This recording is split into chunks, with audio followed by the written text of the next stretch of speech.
আপনাদেরকে একটা দোয়া শিখাতে চাই। এই দোয়া যেদিন আমি পড়েছি কোরআনে, ওই দিন থেকে আজও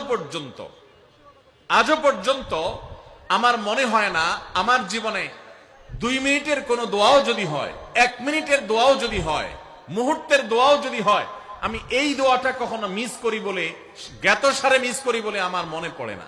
যার দাম্পত্য জীবনের সুখী না, সে অনেক সম্পদশালী হতে পারে, অনেক প্রভাবশালী হতে পারে, অনেক পদের অধিকারী হতে পারে, অনেক বড় দায়িত্বশীল হতে পারেন, অনেক বড় নেতা হতে পারেন, অনেক বড় পরিচিত পপুলার মানুষ হতে পারেন, তিনি সুখী না। সুখের অন্যতম বড় একটা প্যারামিটার হলো দাম্পত্য জীবনে সুখী হওয়া, স্বাচ্ছন্দ্যশীল হওয়া।